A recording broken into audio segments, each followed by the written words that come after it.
जय श्री कृष्ण मित्रों। माघ शुक्ल पक्ष की एकादशी का नाम जया एकादशी है। इसको वहनी ग्यारस भी बोलते हैं। यह एकादशी 7 जनवरी 2025 को रात्रि 9:26 से प्रारंभ होकर 8 जनवरी को रात्रि 8:15 तक व्याप्त रहेगी। अतः यह एकादशी 8 जनवरी को ही मनानी चाहिए।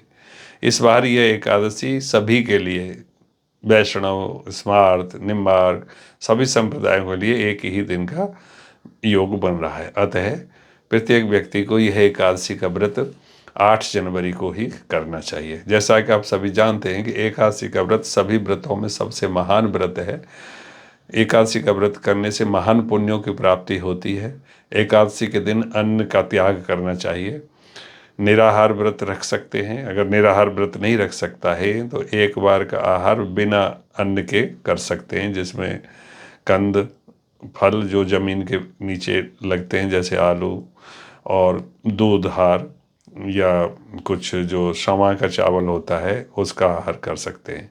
और भी अन्य जो सात्विक आहार हैं जो इनमें अन्न की गिनती में नहीं आते हैं, वो सारे आहार एक बार आप कर सकते हैं। पूरे दिन, व्रत के दिन सात्विक भाव में रहना चाहिए। और जो अपने विकार होते हैं, षड विकार, मान, मोह, मत्सर, ईर्षा, द्वेष, ये सभी छल, कपट, राग, द्वेष, इनसे दूर रहना चाहिए। पूरे दिन भगवान की भक्ति करनी चाहिए। जो लोग जॉब आदि करते हैं उन व्यक्तियों को पूरे दिन भगवान का स्मरण करते हुए अपने काम पर लगना चाहिए। और जो लोग जॉब नहीं करते हैं, रिटायरमेंट वगैरह, उनको पूरे दिन भगवान की शरण में रह करके उनके नाम का जप करते रहना चाहिए। कीर्तन आदि का उत्सव करना चाहिए और सत्संग आदि का आयोजन भी करना चाहिए। और कथा सुन करके ब्राह्मण का भोजन भी अगले दिन कराना अति आवश्यक है। जया एकादशी की कथा मैं आपको बताता हूँ। वो कथा इस प्रकार है कि एक बार युधिष्ठिर ने भगवान श्री कृष्ण से पूछा कि भगवान कृपा करके यह बताइए कि माघ मास के शुक्ल पक्ष में कौन सी एकादशी होती है और उसकी विधि क्या है और उसमें किस देवता का पूजन किया जाता है। तो भगवान श्री कृष्ण बोले कि हे राजेंद्र, माघ मास के शुक्ल पक्ष में जो पड़ने वाली तिथि है वो एकादशी तिथि है। उसका नाम है जया और वह सब पापों को हरने वाली है। यह बड़ी उत्तम तिथि है। पवित्र होने के साथ साथ ये पापों का नाश करने वाली तथा मनुष्यों को भोग और मोक्ष प्रदान करने वाली है। इतना ही नहीं, यह ब्रह्म हत्या जैसे पाप तथा पिशाचत्व का भी विनाश करने वाली है। इसका व्रत करने पर मनुष्य को कभी प्रेत योनि में नहीं जाना पड़ता। इसलिए राजन, प्रयत्न पूर्वक जया नामक एकादशी का व्रत करना चाहिए।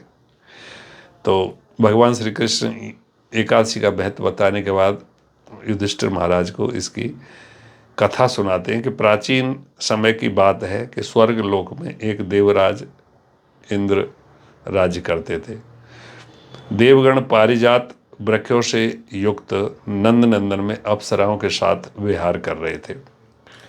50 करोड़ गंधर्वों के नायक देवराज इंद्र ने स्वेच्छानुसार वन में विहार करते हुए बड़े हर्ष के साथ नृत्य का आयोजन किया।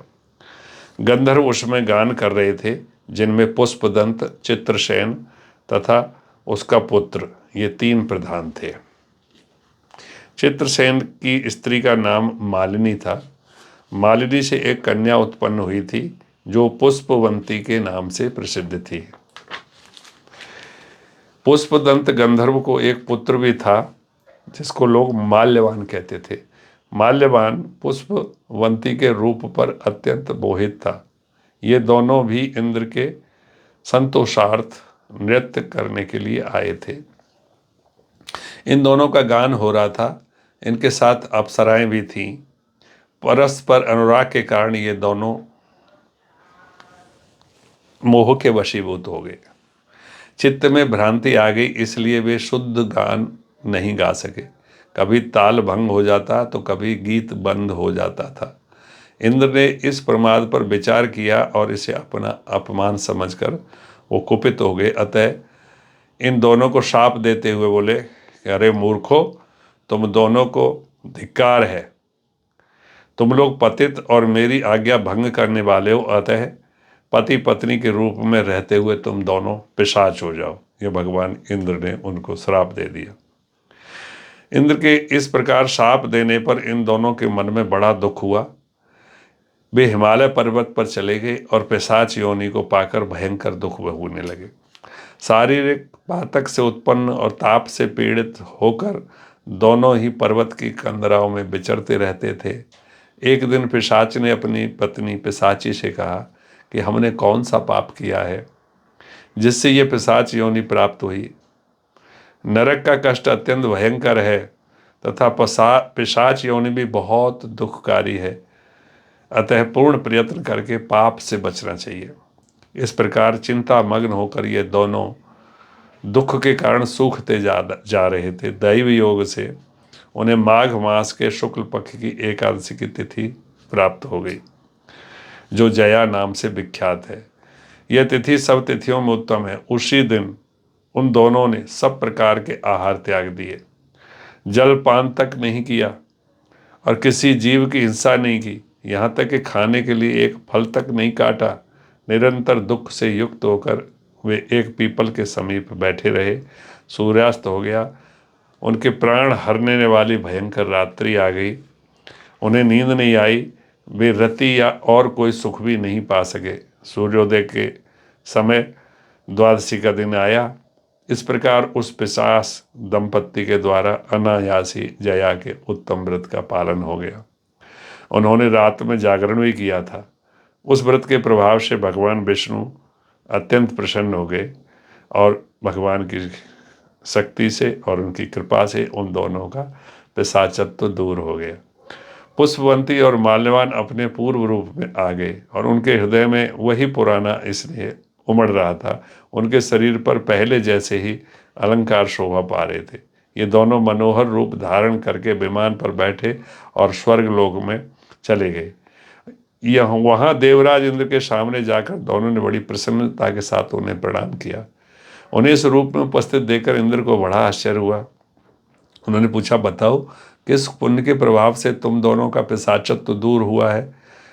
तुम मेरे शाप को प्राप्त हो चुके थे, फिर किस देवता ने तुम्हें उससे छुटकारा दिलाया?